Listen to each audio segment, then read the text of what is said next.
m'appelle Abdoulaye Gueye, je suis un client à la Poste de Saint-Louis et je fais partie de ce qu'on peut appeler aujourd'hui un collectif qui regroupe l'ensemble des clients de la Poste. Ce qui se passe n'est pas nouveau sous les cieux. Il se trouve que c'est depuis la fin 2021. Donc nous avons commencé à sentir les frémissements au niveau de la Poste à partir de novembre 2021. Novembre, décembre, janvier, les choses ont commencé vraiment à s'empirer de mois en mois. Le vrai problème c'est quoi? C'est que nous sommes étonnés à chaque fois que nous arrivons à la fin du mois au niveau de la Poste pour percevoir nos salaires, ou en tout cas pour retirer de l'argent.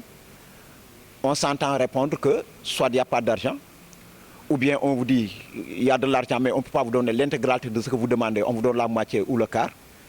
Ou tout bonnement, on vous dit vraiment, bon, cette agence-là n'a pas d'argent, il faut aller vers une autre agence, Assor, Diaminar, bon, histoire de vous faire valser.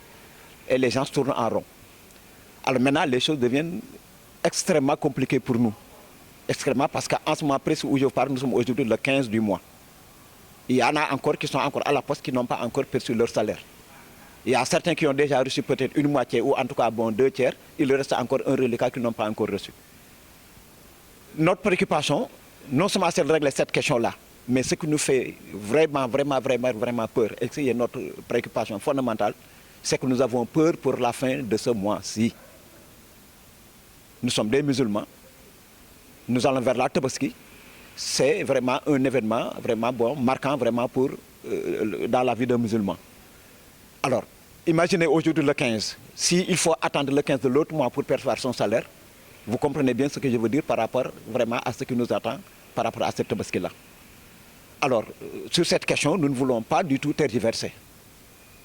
L'argent nous appartient. Nous sommes des travailleurs, soit nous avons travaillé, c'est à la fin du mois, il faut nous payer, soit nous avons fini de travailler, nous sommes à la retraite, donc nous avons épargné, c'est notre dû, soit nous sommes opérateurs économiques, bon, en vendant des cacahuètes, peut-être du poisson sec ou bien en tout cas de la viande quelque part, j'ai pu glaner un petit quelque chose que j'ai mis à la Poste, histoire vraiment bon de garantir mes lendemains comme on dit. Alors tout cet argent-là nous appartient, il n'appartient pas à la Poste vraiment de nous limiter, ou en tout cas de nous choisir ce que nous avons à prendre ou à ne pas prendre. Alors nous sommes clairs sur cette question-là. Le combat c'est que, compte tenu de la situation qui prévaut actuellement à la Poste, parce que nous savons ce qui se passe à la Poste, notre première préoccupation, c'est de demander à l'État du Sénégal, et particulièrement au ministère de l'Économie et des Finances et du Budget, de ne plus verser nos salaires vraiment à la Poste. Parce que ce qui se passe réellement, et il faut qu'on le dise pour que l'opinion soit vraiment informée et avertie. Ce qui se passe, c'est que la Poste n'a plus de budget. Quand l'État lui envoie les salaires à la fin du mois, la Poste se sert d'abord pour payer ses propres agents.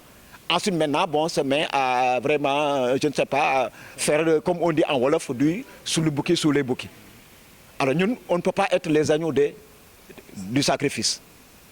Vraiment, on arrive à la Poste, on ne peut pas passer notre salaire, ce n'est plus possible. Si le problème persiste, et nous savons que ça va persister, parce que, pourquoi je le dis?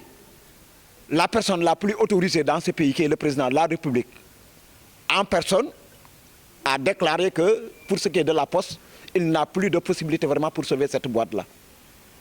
Donc ce n'est pas tombé dans l'oreille. Donc nous savons que non seulement la Poste va tomber, mais la Poste aussi risque de tomber en nous entraînant. Mais nous n'allons pas accepter.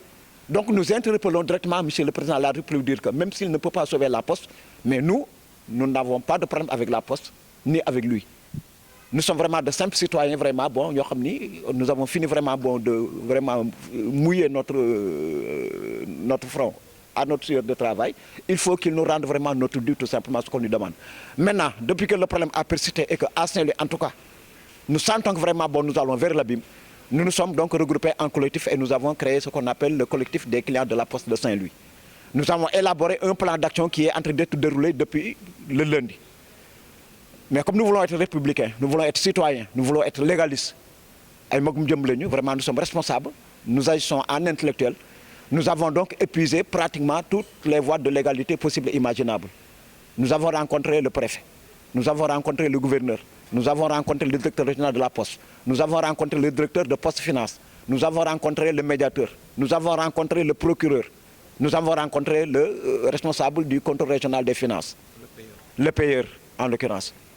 Donc, nous avons épuisé toutes les voies de recours. Maintenant, nous avons déposé une lettre essentiellement entre les mains du ministre de l'Économie et des Finances et du Budget lui demandant véritablement de ne pas, en tout cas pour ce mois-ci, virer nos salaires à la poste. Les salaires n'ont qu'à être domiciliés au niveau des trésors, des différents trésors du Sénégal. Et maintenant, à charge maintenant, au compte régional des finances, avec les payeurs concernés, les préfets et surtout les gouverneurs, de voir en sorte vraiment quelles sont les modalités et les procédures à débloquer pour nous permettre vraiment de pouvoir aller percevoir tranquillement au niveau du trésor.